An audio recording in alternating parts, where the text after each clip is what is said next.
New South Wales is renowned for having one of Australia's most sophisticated eHealth environments. Digital technology is already transforming how we help patients and deliver services to our communities. Over the next 10 years, we plan to make it even better. By building on the great work we've already started and introducing new and exciting digital technologies, we'll advance our health system, making it more connected, more efficient and more responsive to our patients' needs. We'll continue to deliver core clinical systems to every part of the state, including EMR, HealthyNet, diagnostics and incident management solutions. Our integrated care program will introduce digital tools like electronic referrals, video consultations and remote patient monitoring that will revolutionise communication between patients and healthcare providers. Analytics provide an exciting opportunity to delve into our data like never before. It will provide a 21st century approach to the way we plan, leading to better health outcomes and improved health system performance.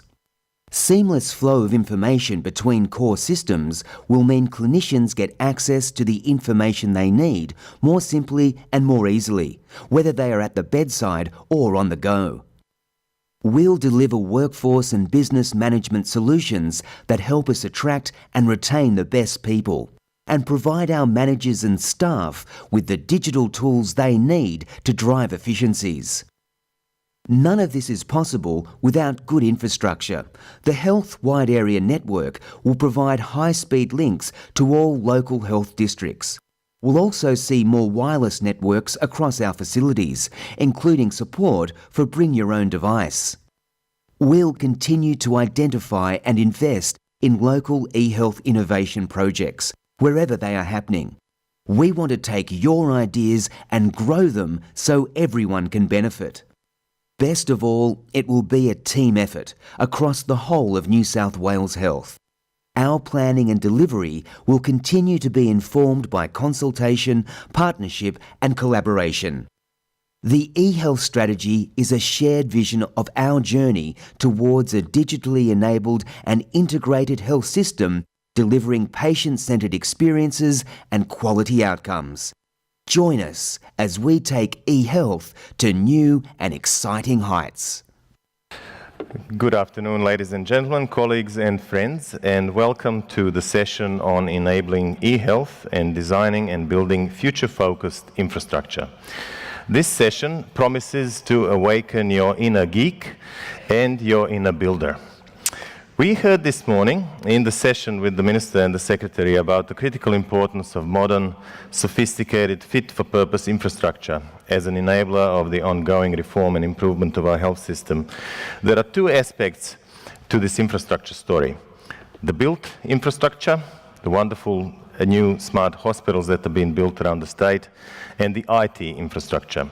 And these two are becoming increasingly intertwined and synergistic. In the first part of this session, we will focus on eHealth, or digital health if you prefer. In the second part of the session, we will then turn our attention to the built environment. So let's start with eHealth, or digital health. At the forefront of digital health developments in Australia are two agencies. One is eHealth New South Wales, which I have the pleasure and honour of representing here today. The other is the Australian Digital Health Agency, an important new kid on the block, having started its operations only 4 months ago. It is my pleasure now to introduce to you Dr. Monica Trujillo, who is the Chief Clinical Information Officer of the Australian Digital Health Agency and its Executive General Manager for Clinical and Consumer Engagement and Clinical Governance. Monica is a qualified medical doctor who also holds a Master's in Public Health and is a Fellow of the Royal Australasian College of Medical Administrators. Dr. Trujillo has worked in a range of clinical as well as medical management roles in Queensland Health over the last 14 years, including as Executive Director of Medical Services for Townsville Health Service District. Please join me in welcoming Dr. Monica Trujillo.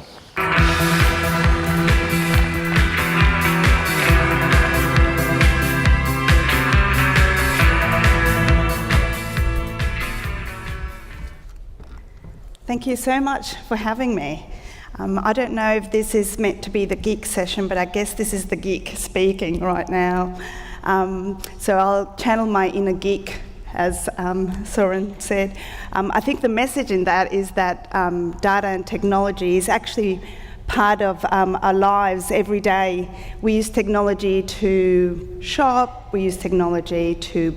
I was trying to get here today, my decision support was going one way, the taxi was going the other way. I was telling him, no, the phone's going that way.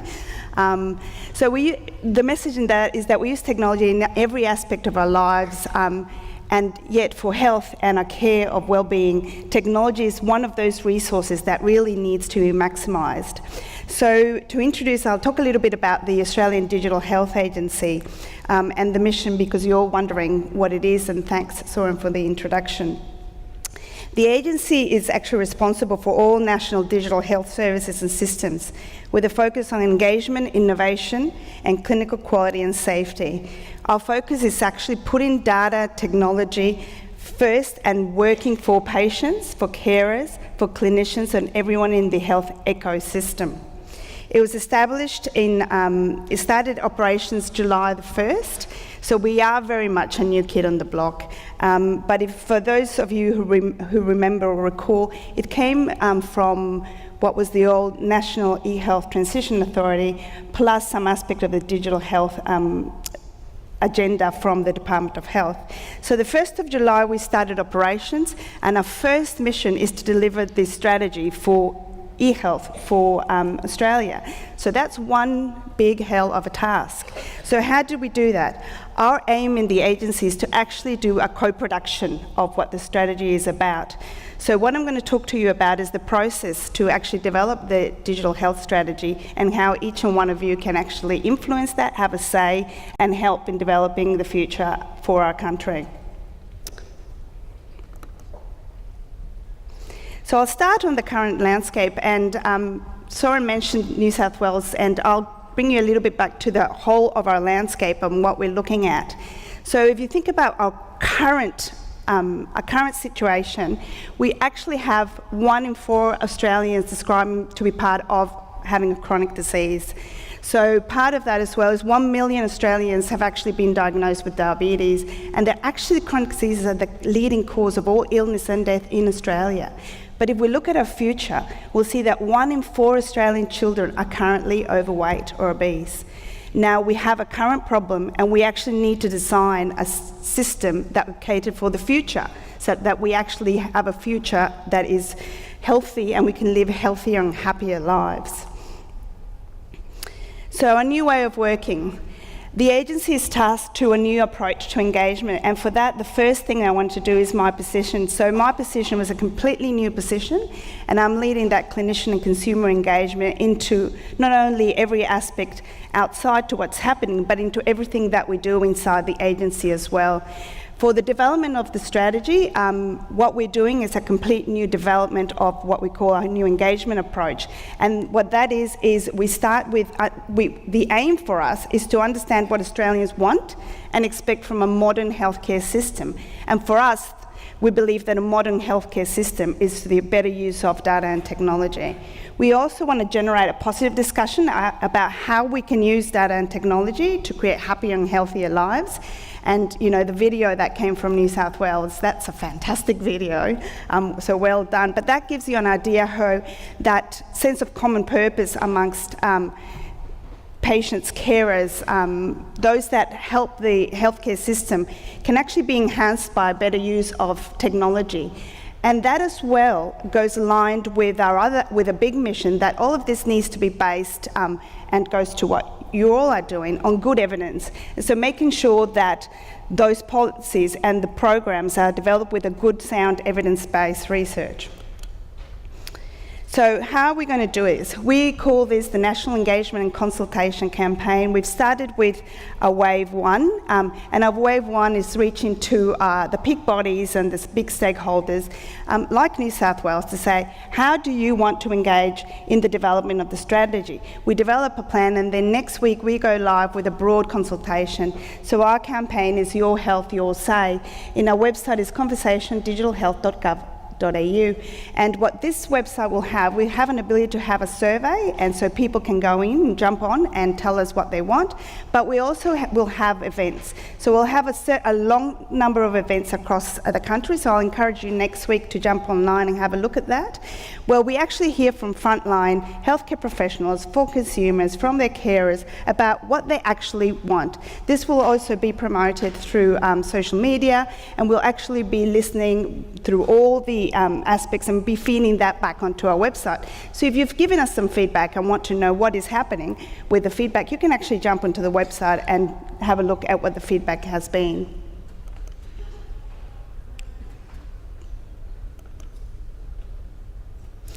So when we're thinking about data and technology in healthcare, what we want to really know and want to ask from you is, what are those opportunities that we can get from data and technology? Now, we've seen some amazing work done in New South Wales, and yes, Soren, every time I'm with you, I tell you you're way ahead of the game in New South Wales, and well done.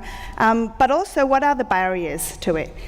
We do know, for example, that for EMR implementations, if there is no clinician leadership and absolute clinician ownership of an implementation, it is actually written literature doomed to fail. But we know as well that some of these can be done with a good implementation program, that data and technology can be done well, but workflows as well need to be understood, and it needs to be managed in a way that is usable and that has a good safety and quality process through it. So we want to understand what the barriers are, but we also want to know what success looks like. So, for example, and this is my personal story which I share, I've got a young boy with asthma. The last time he was admitted to hospital is when he was diagnosed with asthma, and they told him he has this thing called asthma, and they gave him a brochure that was 6 pages long so that he could have his asthma education plan, and they told him, we'll come back when you've read it, and let us know if you understood it or not. Now, that's exactly, he read it, he's a smart boy, he's 9, but did it really go in? No. Could we have, for example, an opportunity to have an app where the education for asthma is given to him? He looks at it, he goes through different stages in a game, that information goes back to the healthcare providers, not only in the hospital, but to his primary care, telling him what he's been diagnosed with asthma and this is what his plan is. And then that gets back into his asthma plan that he manages actively through an app, through an online, through whichever way, and the parents can do that too. Now that's, I might IP that idea, I don't know, but that's an idea of how technology can help you and the ones you love actually enhance and live happier and healthier lives. One of the first priorities for the agency, and this has been very clear based on the conversations we have had across the country, is that and everyone that's in healthcare knows that communication and ability to continue the communication through the different aspects of healthcare is absolutely clearly important, and the Coroner's Court is full of those cases that communication failed. So we've heard loud and clear that secure messaging or message between providers is a first priority, and that it needs to be delivered. So this program was launched this week. Is one of our major programs to deliver secure electronic messaging for and communicating between healthcare providers. Now, this can only be done, again, the way the agency believes is that this has to be through a co-production. We can't actually come and do a top-down approach and say this is what secure messaging looks like. So what we've done is a different model of producing a program. So we have what we call senior responsible owners, and they are members of our community that are actually out there using the system and are able to say this works or not work from a very senior position. So for our secure messaging program, that is a shared co-chairs, we call them, one member of the community, one GP, that's Nathan Pinskia, and CIO of Queensland, Mark Thatcher. So it's a program that has the ability to have an independent senior people working with the agency to develop a program that is really tailored, delivering a good outcome for the actual sector. So the way to continue to contribute from all of you is to join our website.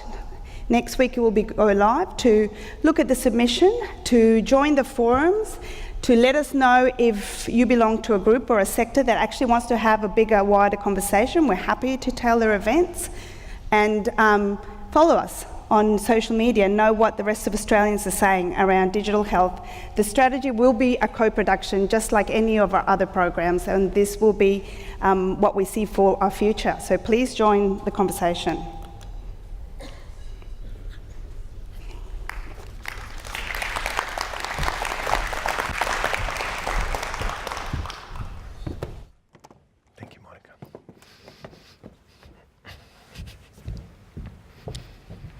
Thank you very much, Monica. So, within this national context that Monica has just presented, I would now like to share with you an update on eHealth New South Wales and really how New South Wales Health as a system is progressing its own digital health strategy and how we are moving towards a more of a digitally enabled and integrated New South Wales health system. For those of you who are not familiar with eHealth New South Wales, just a very quick few points about the organisation. It is also a relatively young organisation, even though the function existed in various guises in the past. The standalone organisation or agency was established only a couple of years ago. And our focus is on improving health outcomes for patients, communities, and strengthening our health system through the safe and effective use of digital technologies. And we do this in partnership with local health districts, specialty health networks, pillars, and agencies such as health infrastructure. We have a strong governance structure for all eHealth activities in New South Wales Health. Our program is governed by eHealth Executive Council, which is chaired by the Secretary and has representation from local health districts, Ministry of Health, and pillars. So before we go into this unpacking of the strategy, I just wanted to share with you a few quick concepts or definitions, because people talk a lot about digital health and digitalizations, but they often mean different things. This particular definition comes from Gartner, an IT advisory group, and I kind of like it. And basically what they are saying is that what seems to be different about this particular juncture in time that we find ourselves in is that we are seeing a rise of a digital business environment, which really is about creating new service designs, think new models of care, for instance, by blurring the digital and physical worlds, people, organizations, things, and by things they mean devices like smart devices, are all now coming together to interact in new ways. And what is enabling this interaction to occur is this coming together, this nexus of four forces that I'm sure we have all come across. The first one, the obvious one, is the proliferation of mobile devices that we have seen over the last 10 or 15 years. The social networking phenomenon with your Facebooks and LinkedIns and Twitters and all those sorts of social digital technologies. Cloud. You heard about an example of the use of cloud this morning from one of the keynote presenters. And the idea there is that a lot of the IT infrastructure that traditionally was residing in a local IT department somewhere in the basement is now really being aggregated into these really large, massive scale IT infrastructure clouds that we can access and just use as a service. And that is removing a lot of the constraints that we've seen in the past from technology in terms of processing power and storage and those sorts of things. And finally, information, that explosion of data that we're seeing all around us. Again, this morning's keynote speeches were both fantastic examples of new, massive fields of science being developed right in front of us and generating incredible amounts of new data that we have never seen before. So these sorts of forces all coming together and really starting to change all industries, and obviously health is no exception. Gartner says here every industry will be digitally remastered over time. So is New South Wales Health becoming digitized? So here's some data from 2015-16.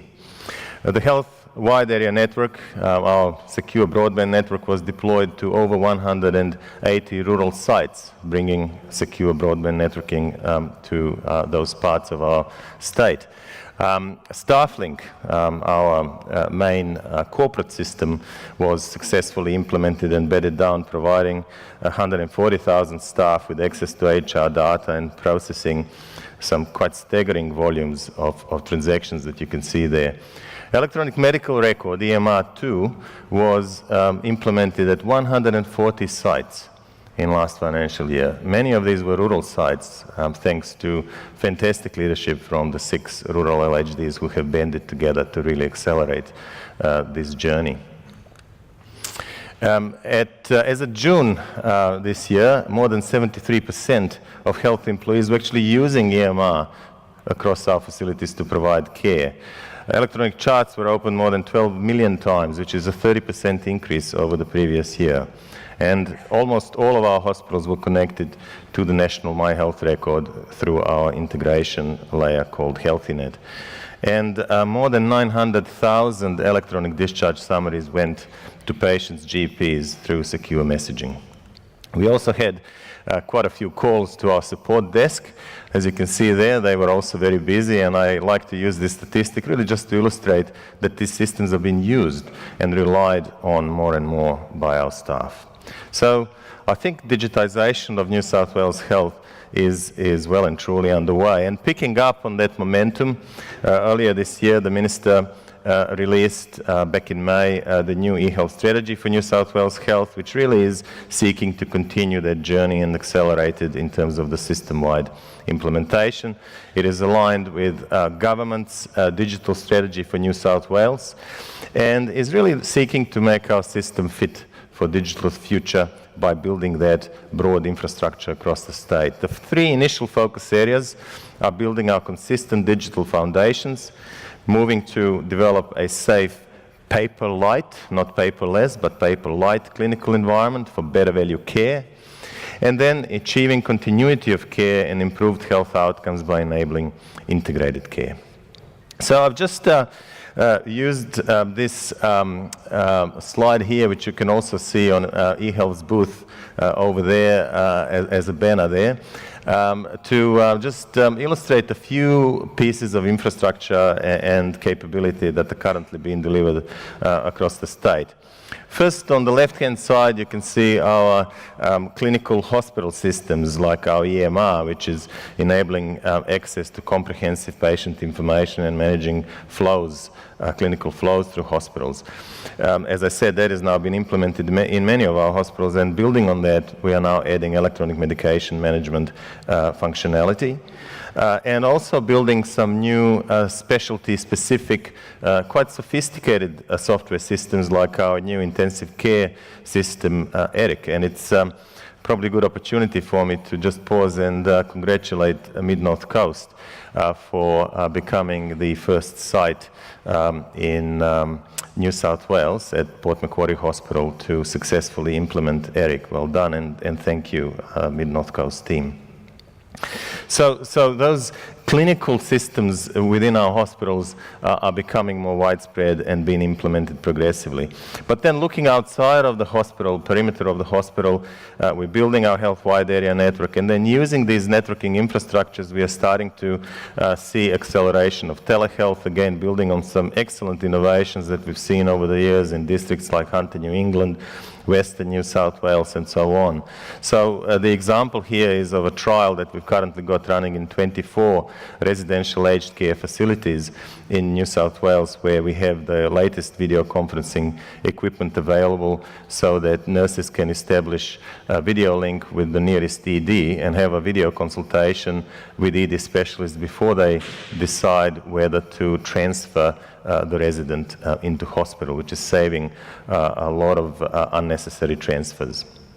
And then moving on to the right-hand side into the community, we are seeing the rise of various new integrated care capabilities like shared care plans, and of particular interest, I think very excitingly, are patient-reported measures. We've got an active pilot in several LHDs of real-time collection of patient-reported measures, and that's patients telling us about the experience of care and also telling us how they're doing. Over time, we would like to build those patient-reported measures back into the EMR so it becomes part of that core electronic medical record. And then our link and our strong partnership with the Australian Digital Health Agency is really by providing more and more of that information then into the National My Health record so that patients can start being empowered with having more information at their fingertips. So this is how we are starting to develop a full digital health environment which is really centered around patients and supporting clinicians to provide safe value care. And here's another example of the progress we are making. We are now tracking this information very regularly and will soon start putting it on eHealth's website so you can all look at it and see how we're going as a state. But as you can see, there's quite a lot of progress being made across all of our main systems. I'm not going to go through this line by line, but as you can see, there is a tremendous amount of activity happening. And really, each and every one of these successful implementations like EMR2 is a result of very hard work of local teams, local implementation teams, and I thank each and every one of you who are involved with these projects. So the strategy envisages that really over the next 3 or 4 years we will continue to focus on building these consistent foundations and making sure that these capabilities are available everywhere across the state. But just as we do that, we also start moving into the Horizon 2 of our strategy, which for us is all about integration. Integration within the system, integration with our GP colleagues, supporting the sorts of projects that you heard about in the integrated care session earlier today, working closely with our PHN colleagues. And then moving gradually into Horizon 3 of our strategy, which is about personalization. And that is creating a more personalized experience for our staff, because we have to agree that we still have quite a bit of work to do to make some of our systems more user-friendly and more user-centric and really intuitive. Then using digital technology to really start radically transforming how patients interact with the health system, whether it's through use of apps or whether it's by supporting these phenomenal technological improvements like the ones we heard about this morning with precision medicine. The benefits of us continuing to accelerate this journey are many, and they are listed here. Obviously improvements in safety and quality, reduction in unwarranted clinical variation, and hence moving towards better value care, fueling biomedical research like those examples we heard about this morning, where genotypical and phenotypical information will start coming together to really accelerate things such as cancer research, advances in population health, planning, sustainable funding models, and probably most important of all, citizen engagement in their health and well-being. And I'm delighted to hear that the agency is starting a very broad community consultation process. I think that's a fantastic idea, and we are very supportive of that approach. There are also some interesting topics in eHealth itself for research and innovation. I've listed a few just there. If you're wondering what user-centric design is, we are starting a number of interesting research projects. We've got some human factors experts and designers working with us now, and they are focusing on how to make computer systems safe and how to make them actually more intuitive and more user-friendly. We're looking at device integration, at explosion of smart devices around us, and where we go with that, as well as advanced clinical analytics and so on. There are many things and many challenges that we'll have to overcome.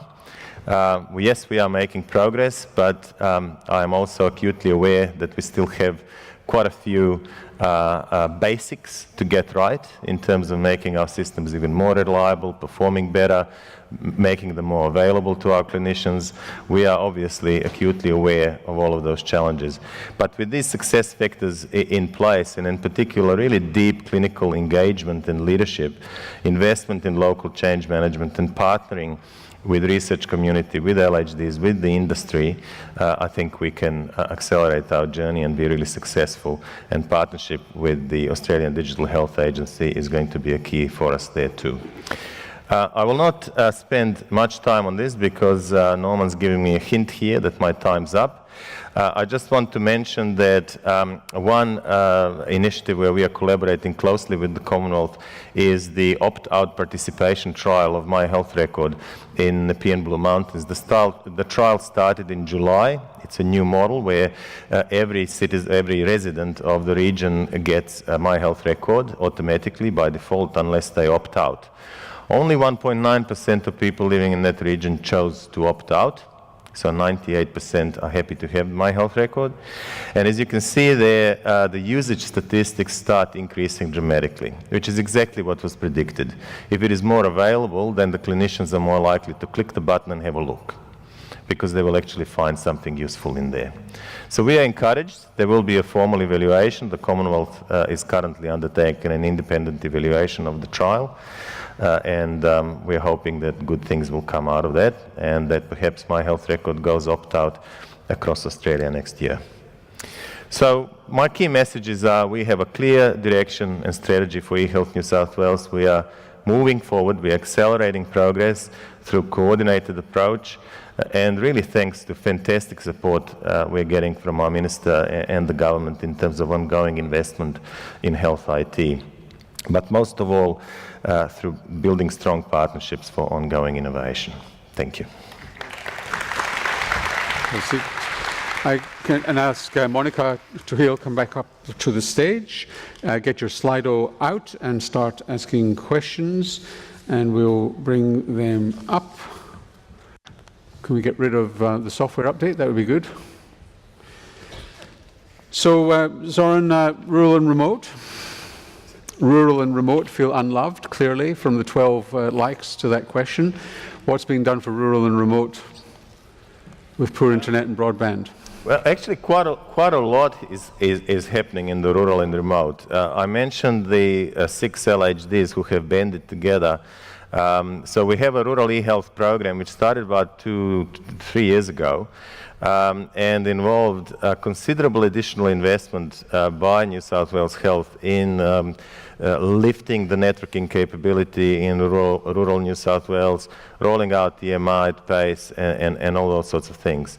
And that has been tremendously successful, actually. And as I mentioned, amongst those statistics, most of those sites that have gone live with EMR recently are actually rural sites. And the reason they were able to do that is because we have worked hard and invested quite a bit of money together with them to fix the networking infrastructure and to also install a lot of wireless capabilities in these rural hospitals. I think what the question, though, is alluding to is that there are still issues with network performance. Some of it is actually, and this is not a cop-out, but some of this is really a broader issue with telecommunications coverage in rural New South Wales. It is a hot topic across New South Wales government. And the country. Something that I regularly discuss with my CIO colleagues from other clusters. We also now have a government chief data and information officer. Damon Rees is his name. And he's taken on the mantle to fix some of these broader telecommunications infrastructural issues. So that's an issue for you, Monica, because you're charging ahead with a national digital health strategy.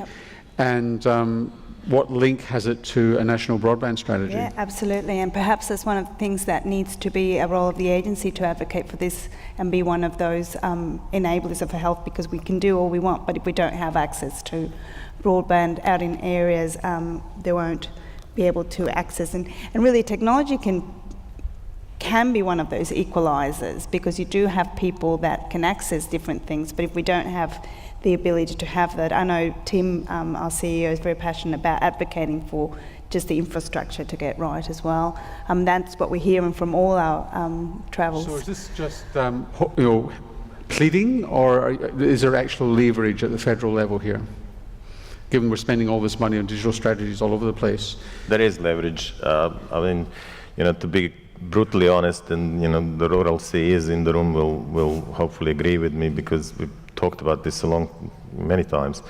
We have, in fact, done the work of NBN in some parts of rural New South Wales because we just couldn't wait for them. So you build all this stuff, Zoran, and clearly people are saying, well, we actually don't have space for computers near patients, nor do we have computers. Yeah. Why do they need computers? They have devices. Are you beginning to think you've got something else on this afternoon? BYO. Yeah, look, certainly the availability of devices, obviously is a critical enabler. Where we see these EMR implementations go really, really well, and there have been several very successful implementations recently. The LHD has given quite a lot of thought to exactly that, and not just how many, but also where, what kind of equipment, how will that integrate with our workflow. A lot of thought goes into that, and I think it's a critical enabler. At Prince Alfred, in the very early days, there were queues of residents and registrars at a single computer terminal. Yeah. They just didn't want to have anything to do with it. I don't know if there's anyone here from the Royal North Shore, but it's a very good example of actually quality infrastructural planning ahead of the implementation of EMR. I think it's a very good recent example of where they've actually done a really good job with that. The question at the top of the list there really is about firewalls and getting GPs integrated into the system in terms of access to hospital records. With access to hospital records, it's a really interesting issue. I'd be interested in Monica's opinion about that, because obviously we provide electronic discharge summaries to GPs now, and granted, it's a summary only, but still there's very useful clinical information in there. Another avenue, but it doesn't tell you whether or not an MRI scan was done 3 or 4 days before discharge, and you don't need to do one. True. Another avenue is My Health Record, which over time should start incorporating medical imaging, etc., etc. But the very interesting... But hold on a second. It'll tell you medical imaging in the MBS system, but it won't tell you what's happened in hospitals. Except we have in our forward program medical imaging results to be added to the My Health Record. So that's all in the roadmap. What is, however, happening in Queensland at the moment is really, really interesting. I might just share that with you very quickly. They've decided, and they had to change legislation to make this happen, to make their version of HealthyNet, which is our internal medical record system, to actually open that up to GPs, so they can access their version of HealthyNet. It'll be interesting to see how that goes, and to what extent GP is actually prepared to leave their traditional practice management system and go to another screen and pre-use that information. So it'll be interesting to see how Queensland goes with that implementation, but it's a very, very interesting development. So Monica, what are you doing about all this fragmentation of computer systems to get an integrated digital health platform for Australia? Well, we do have a national digital health infrastructure, and we do have a platform through My Health Record. I can't tell Soren what he needs to put in New South Wales, but what we do need to do is be systems. Interoperability. Yeah, yes. I was about to use that word, Norman. So what we do need to do is be in systems to talk to each other, because when we mention the word interoperability, it doesn't mean too much. It's basically talk to each other. And to be able to do that, we do need a common language. And so the language is important as well in the way of terminology, so hospitals and primary care can talk the same language and exchange information. Norman, interoperability is an absolutely crucial enabler for patient-centered digital health. And everywhere around the world, including in Australia, it is actually at the moment a significant barrier, and people are actually quite frustrated about the lack of progress. There are some lights at the end of the tunnel, like you will be aware that in the States, for example, a number of vendors are now working together to develop these interoperability standards. In the NHS England, they've developed an interoperability charter, and they're actually making vendors sign up to this charter. All very interesting ideas. It's very much on our agenda now. And it's very much urgently in our agenda as a national. So final question for you, Monica, is all the GPs in the audience will be wondering when you're actually going to develop a much more user-friendly My Health Record. Yes, they asked me yesterday at an eHealth forum at the RACGP, Norman. And I said, what was your answer? The answer is that we're going to do it together. And with the GPs, we have a program to enhance and make usability one of our priorities. Thank you all very much. Thank you both very much indeed. So, and our thanks to Zoran, John Lambert, Chief Clinical Information Officer, and Rob Bates, who helped to implement Slido for this meeting and indeed live streaming. So, an example of eHealth New South Wales at work for our benefit today. Now the physical infrastructure, and our first presenter is Leanne Kelly, along with Stephen Darrick, who's the CE of the Mid-North Coast LHD. And could you please welcome Leanne Kelly? I would like to acknowledge the traditional custodians of the land we are holding this symposium on. The Nambucca Valley Dialysis Unit is a satellite unit that works under the umbrella of the Coffs Harbour Renal Dialysis Unit within the Coffs Clinical Network, Mid-North Coast Local Health District. Nambucca Valley Dialysis Unit provides dialysis to chronic stable renal patients, while Coffs Renal provides treatment to both acute and chronic renal patients, hence the name hub and spoke model of dialysis. A need was identified in the Nambucca Valley by both residents of the valley and the renal services within the Mid-North Coast LHD to increase capacity for service delivery. In 2011, the first public meeting was held to discuss the dialysis unit at the Maxwell Hospital. An expression of interest was advertised for development of a dialysis unit in May 2013. In March 2014, Nambucca Healthcare was successful in securing the tender and a partnership was established within the Mid-North Coast LHD. In June, a 3-chair dialysis unit was opened in a small room within the Nambucca Healthcare. This room is now the practice nurses room within the Nambucca Healthcare building. Building proposals were underway for the design and construction of Stage 2, which included the relocation of dialysis from the GP practice and included the establishment of radiology services. Active imaging commenced operation early 2015, adjoining the Nambucca Valley Dialysis Unit. Active imaging specialists were able to provide ultrasounds, CT scans and X-rays. Lavity pathology were already well established within the Nambucca healthcare practice and are utilised for transportation, processing and reporting of renal patients' pathology. Patients are also able to make appointments with GPs, visiting specialists and practice nurses within the Nambucca healthcare. The Mid-North Coast LHD is made up of 2 networks, the Coffs Clinical Network and the Hastings Macleay Network. Renal services operate out of Coffs Harbour and Nambucca Heads, which is part of the Coffs Clinical Network. Port Macquarie and Kempsey belongs to the Hastings Macleay Network. The current number of renal patients on haemodialysis and haemodiafiltration in the Coffs Clinical Network is 52. For those that are not familiar with the Mid-North Coast, Nambucca Heads is roughly halfway between Brisbane and Sydney and is favoured by the ageing population as a retirement location. Prior to the Nambucca Valley Dialysis Initiative, patients were required to travel to Coffs Harbour for dialysis. This may not seem like far, but for those patients living south of Maxwell, this was easily a 3-hour round trip. Imagine that on top of a 4.5 to 5.5 hour dialysis treatment. In peak holiday periods, the travelling time could easily be doubled with increased traffic and the well-known bottlenecks up and down the Mid-North Coast. If this partnership had not been developed, patients will continue to travel distances of more than 30 minutes each way to dialyse, and even into the larger metropolitan centres due to capacity issues. Historically, if Coffs Harbour had reached capacity, patients were transferred to dialyse in the larger units outside of the Mid-North Coast LHD. Nambucca Valley Dialysis Unit aims to provide integrated care across several different health settings under the one roof. Partnerships between the public and private health sector ensures best possible outcomes for renal patients. Active Imaging has a sonographer on site that specialises in arteriovenous fistulas and grafts.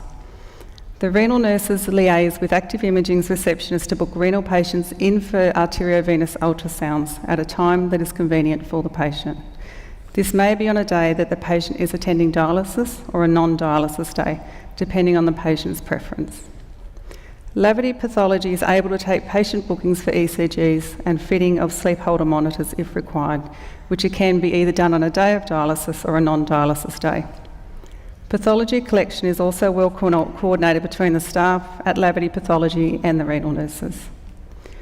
Transitions from Coffs Harbour Renal Unit have been seamless, as have radiology and pathology services. C.O.R.E Values are mainstream and reflected through positive patient biannual surveys. Care is being provided in a community setting that is cost-effective and innovative. Patients are being kept closer to home and spend less time travelling to attend treatment and appointments on non-dialysis days. Flexible, continuous and appropriate care is delivered by specialist staff. Mid-North Coast LHD recognises that engaging and working with our partners is critical to achieving our strategic objectives. A range of initiatives have been identified to improve health outcomes for communities through better communication, coordination and collaboration between government agencies, general practitioners, general practice organisations and Aboriginal community-controlled health services. Mid-North Coast LHD is working in partnership with the Nambucca Healthcare Service in helping to keep chronic renal patients out of the hospital system and attend treatment at community-based services. In doing this, opportunities have been created to provide extended care to renal patients in other services required to maintain their wellbeing. The key objective has been supporting patients from one service to another and to prevent doubling up of services. An example of this would be the Nambucca dialysis patient attending active imaging for ultrasounds to assist with ongoing vascular surveillance. The renal nurse has been able to liaise with the sonographer about any access concerns recorded during dialysis treatment, and on occasion have had the opportunity to view the ultrasound while being attended to with the patient's consent. With patients able to attend appointments for vascular access surveillance, x-rays, immunisation, GP and specialist at the Nambucca Healthcare on dialysis days, the cost of travel to appointments has decreased for the patient. Not only has this reduced their personal cost of getting to appointments, it has increased their time spent doing more pleasurable activities on non-dialysis days. The aim being to improve Nambucca renal patients' quality of life. When Nambucca Valley Dialysis Unit commenced service delivery, 3 patients were transferred from C.O.R.E Renal to Nambucca Renal. Initially, staff were rostered from the Coffs Harbour Renal Unit until recruitment was completed. In December 2014, Stage 2 of the development was completed and delivery of services commenced for the existing 3 patients once commissioning was signed off. In January 2015, service expanded to provide treatment for 6 patients on Mondays, Wednesdays and Fridays. And in September 2015, the unit opened up to service delivery for 6 days and to 12 patients. Full capacity for Nambucca Valley Dialysis Unit is 24 patients, 2 shifts operating Monday to Saturday. Nambucca is currently in the transition phase of adding an afternoon shift on Mondays, Wednesdays and Fridays to help manage localised renal patient capacity within the COFS clinical network. Looking at the current numbers of patients in the pre-chronic kidney disease program, there are currently 51% of patients with an eGFR of less than or equal to 20 that reside within Nambucca Valley. It has been recorded in the projections of the prevalence of treated end-stage kidney disease in Australia 2012 to 2020 by the Australian Institute of Health and Welfare that the number of patients treated with dialysis in Australia is predicted to increase by 49%, from 10,988 in 2011 to 16,382 in 2020. Future planning was considered during the design of the building and plumbing, allowing for an extra 12 treatments per week with some minor internal renovations. The plumbing is sufficient to accommodate the extra 2 chairs if required. In the development stages, significant attention to detail was applied to the physical environment, access to parking and delivery of high quality care, which all have a positive impact on patient care, which has been measurable through patient feedback forms. Patient parking is available on flat ground with ease of access to the dialysis unit, GP service, laboratory pathology and active imaging. There is parking right at the front door for patients requiring disabled parking spaces, and within 30 seconds to a minute, patients will be in the waiting room at the Nambucca dialysis unit. The direct benefit to the patients attending dialysis in the Nambucca Valley has been reduced travel time to less than 30 minutes, ease of access to the unit by parking directly at the front entrance, and access to professional services based in the same complex, like a one-stop shop. The renal staff coordinate radiology, pathology specialists and GP appointments with the patient for a time suitable to them, and most patients prefer the option of having an appointment on the same day of their dialysis treatment. The outcome of coinciding appointments with their dialysis treatment is an improved quality of life with more time available to do activities the patients enjoy on non-dialysis days. Nambucca Dialysis partnership with community-based services has reduced the demand on the public health service, resulting in the patients having to navigate a less complex system of care. In consultation with the patients, the renal nurses assist with the coordination of referrals, appointments and following up, including immunisation through the practice nurse at Nambucca Healthcare, appointments with visiting specialists and GPs as required. The renal patients appreciate the provision of a collaborative, effective and efficient care that looks at care beyond their renal treatment. Developing partnership has assisted in the removal of professional boundaries and easier communication between professionals within the complex. Efficiency of care has improved and is evident by the successful bookings made for the renal patients to attend radiology and/or sonography appointments post-haemodialysis. This is also evident in the liaison between GPs, visiting specialists and the practice nurse to provide immunisation to the renal patients on the same day's treatment. Developing a team is essential to satisfaction within the workplace and is based on good communication strategies and a continuous feedback system to help or rectify an approach that may not be successful. Regular staff meetings are held as monthly meetings with the Nambucca Healthcare Practice Manager to discuss delivery of service and contractual obligations by the public and private sector of the partnership. In summary, this collaborating and coordinating of services means patients have a less complex system of care to navigate. Benefits to our patients include, but are not limited to, care provisions close to home in an appropriate setting, patients' quality of life has improved, high satisfaction rate, 95% with service delivery through bi-yearly surveys, discomfort and infection risk is minimised when pathology is taken during haemodialysis instead of separately. Reduction time in that patients spend commuting to appointments on non-dialysis day. Reduced travel costs. Patients' travel time one way has reduced from around 90 minutes to 20 minutes. Parking frustration has gone as patients and carers park at the front door, a necessity for those with serious chronic illness attending dialysis 3 times per week. And the patients love the freshly made sandwiches each day that they attend dialysis. Thank you.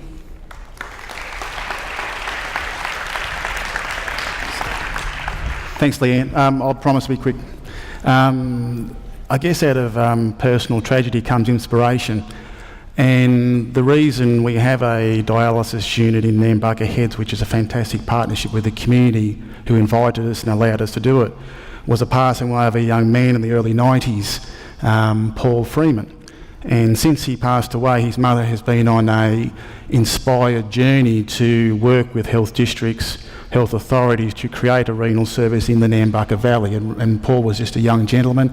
Our region has a dialysis morbidity mortality rate 50% greater than the New South Wales state average. Our renal disease is growing 50% greater. And Raina, through her inspiration in 2011, came to work with the Mid-North Coast District, asked us whether we would, after many unsuccessful attempts to create a service in the region, work with the community about creating that. And again, I thank the Nambucca Valley, I thank Raina, and many of those involved, and particularly our staff, for the journey we've been on. So thank you very much.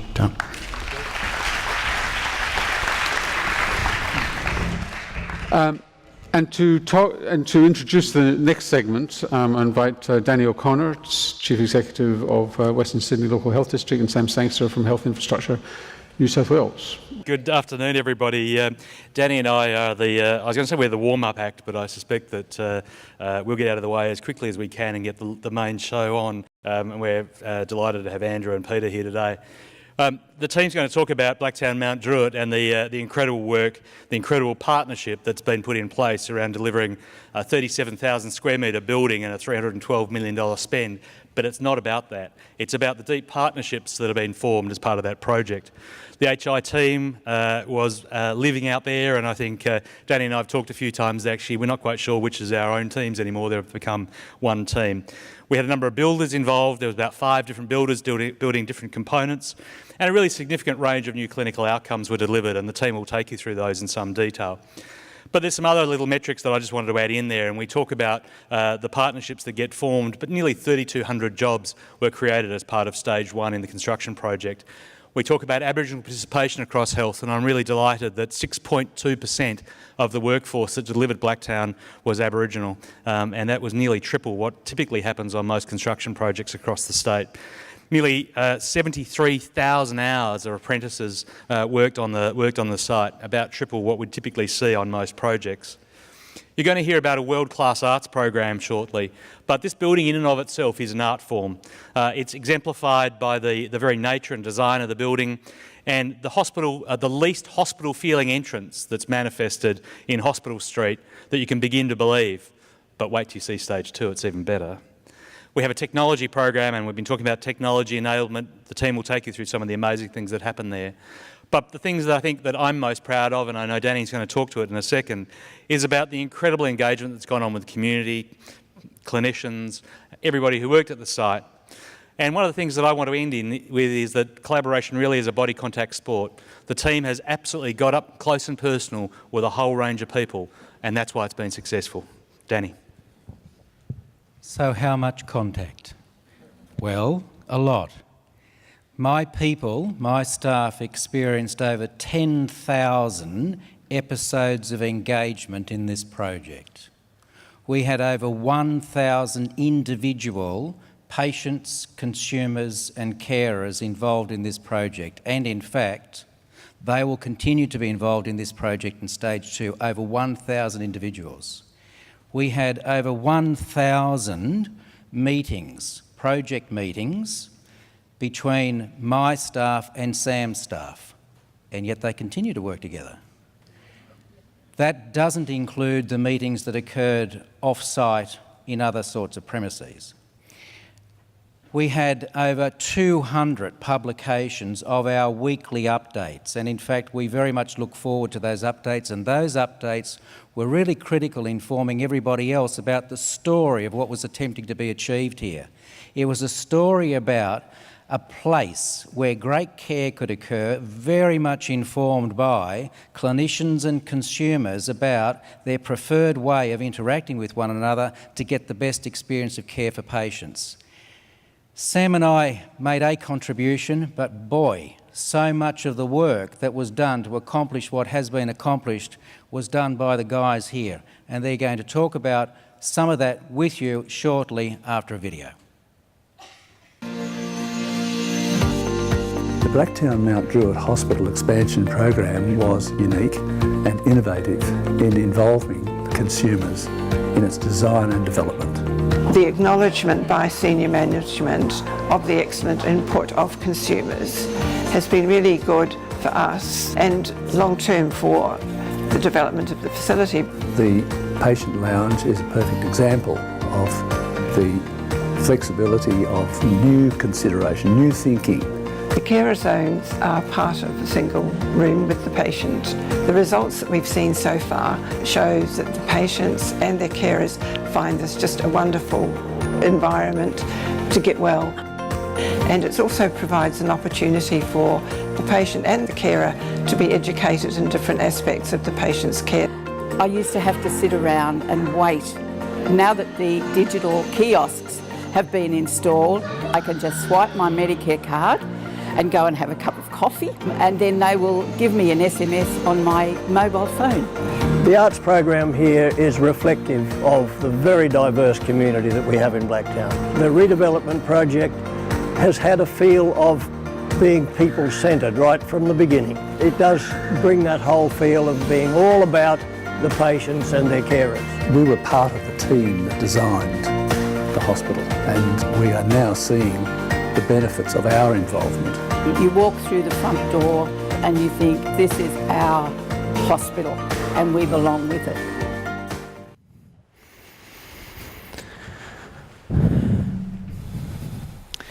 Good afternoon, and thank you obviously Danny and Sam for the introduction and for their support on the project. My name's Andrew Paris. I'm the Project Director for Blacktown and Mount Druitt for Health Infrastructure, and Peter Raphael is the Director of Operational Design at Blacktown Hospital and Mount Druitt.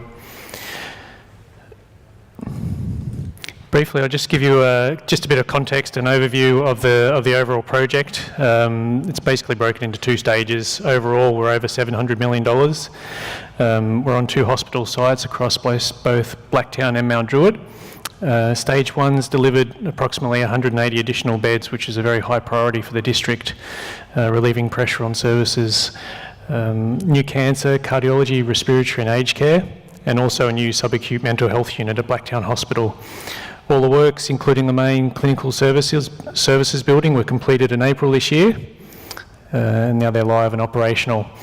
Stage 2 planning is well underway. We're well into the design, currently out to tender for the main works. A lot of activity on site with early works services upgrades, and Stage 2 will be delivering emergency expansion, additional theatres, intensive care, and also birthing, maternity, newborn and women's health services, paediatrics also.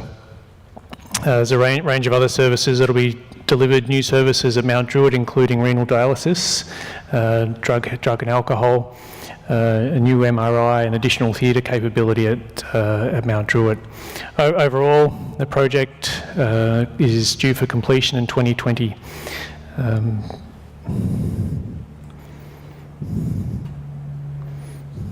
Do you want to talk to them?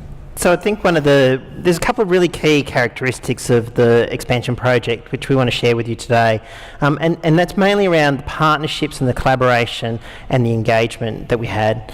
So the core of that partnership was between Health Infrastructure and Western Sydney Local Health District, and as our Chief Executives mentioned, that was really a very, very tight partnership where we worked together, and there was a few things that we shared, and it was very much about having a shared vision, about it being an expansion and not a redevelopment, about reimagining how hospitals operate and are built and are planned, and how we can achieve innovation through infrastructure. We also thought it was really important to sow the seeds of capital change, to really realise the benefits of the project by leaving a lasting legacy at the hospital, and also very overtly, very, very clearly, to have a co-design and genuine engagement with our community, our patients and our carers, and involve them in the hospital from the very beginning. So it was very much about a shared approach, really strong leadership from the chief executives down, very clear messages, robust governance, and both the district and Health Infrastructure respecting that governance, using that governance and ensuring that the project was delivered to those very high standards. But it was also about the courage and the wanting to do things differently, agreeing that we would do things differently, and really thinking about how we might deliver Blacktown and Mount Druitt Hospital differently. But very importantly, a focus on benefits, because if all we got at the end of the project was a brand new facility, that's wonderful, but where you get the real benefit is when you combine that new physical environment with new models of care and new systems and technology, and then you have something that's really lasting and is going to deliver for the community. So, as I mentioned, at the core of that partnership was Health Infrastructure and Western Sydney Local Health District. But we also see the project as a partnership between the project and our clinicians, with our carers and consumers, with our community, most notably through the arts program, with our architects and builders, and with all the other agencies of government, eHealth, Clinical Excellence Commission, ACI. Many of these organisations, big and small, had a big part in that project, and we see them as very valuable partners to tap into their expertise. And then also with our volunteers and our community. So the other part of that then is about engagement. And I'm going to talk about a couple of different elements or aspects of the engagement that really helped shape Blacktown and Mount Druitt Hospital. It was very much from the top that we were going to have genuine, meaningful and ongoing engagement with our patients, our carers and with our clinicians. So it had to be genuine. It couldn't be about ticking the box. It had to be meaningful. It couldn't be around the edges of the project. It had to be about the really important things that we were doing, and it had to be ongoing. It wasn't an episode of engagement at the start in planning. This was an ongoing conversation over 4 years to bring us from early planning right through to the post-occupancy period. And can I say that engagement with clinicians and with our community delivered some of the most amazing innovations that the project delivered. We also took an approach where we really wanted to empower people to make decisions. So understanding what was negotiable in any given decision, and then devolving that decision down to the people that were going to be affected by it, whether that was our clinicians or our patients and carers. And that in itself delivered some really good outcomes, and it made sure that the project was responsive to the needs of the community and to the clinicians.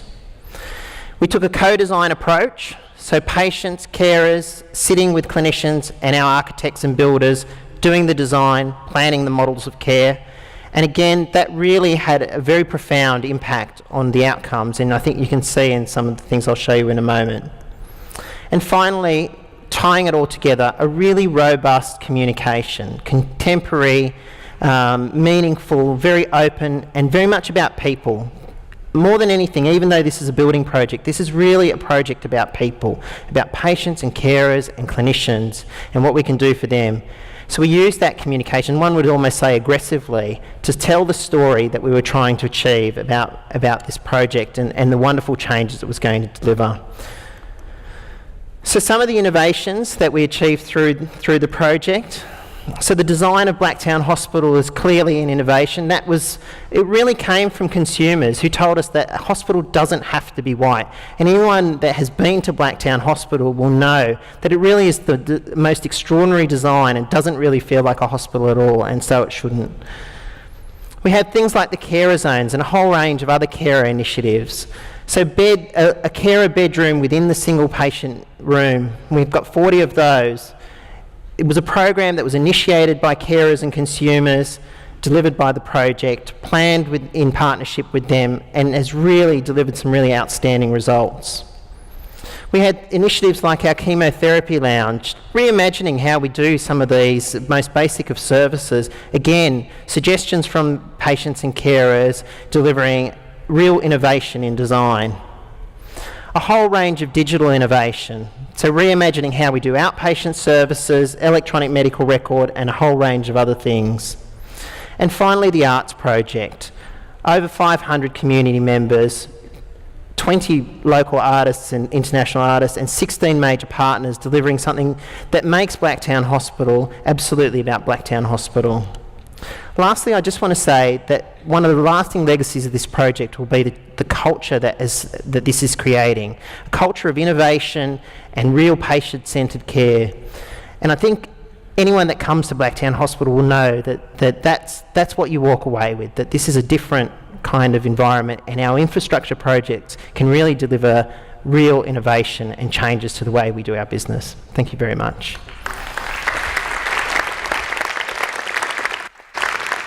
Time for one or two questions on, and one that's come in from Mid-North Coast is, what about home dialysis in your project? Sorry, what was the question? No, it's Mid-North Coast. We haven't got questions for you yet, but we'll. So what about home dialysis? Yeah, patients are being offered the opportunity for home dialysis, and that's through the Coffs Harbour Hospital, and also through the Coffs Harbour Hospital. But not Nambucca. Not at this stage, no. And what about self-dialysis? Sorry? Self-dialysis? We encourage patients, if they want to learn within the unit, that yes, they could learn to needle themselves, but they don't actually the nurses are there in the unit, so no, the patients don't do full self-dialysis. So a wonderful story about Blacktown Hospital. It looks fantastic. Can't wait to visit. But what would you do differently next time? Nothing. Well, we're very fortunate. You had instructions there. Yeah, look, we're very fortunate that we're doing stage 2, and I think we're picking up on all the lessons that we learnt in stage 1 and all the great innovations and building on those, and I think stage 2 is going to be something really special indeed. Please thank our presenters in this segment. Well, it's my job just to close this session. I hope you found it interesting and informative, and I hope that you were able to, see through each of these 4 presentations how building both digital and physical infrastructure is starting to really come together and create a very exciting environment in which we can accelerate our innovations in New South Wales Health. Thank you very much.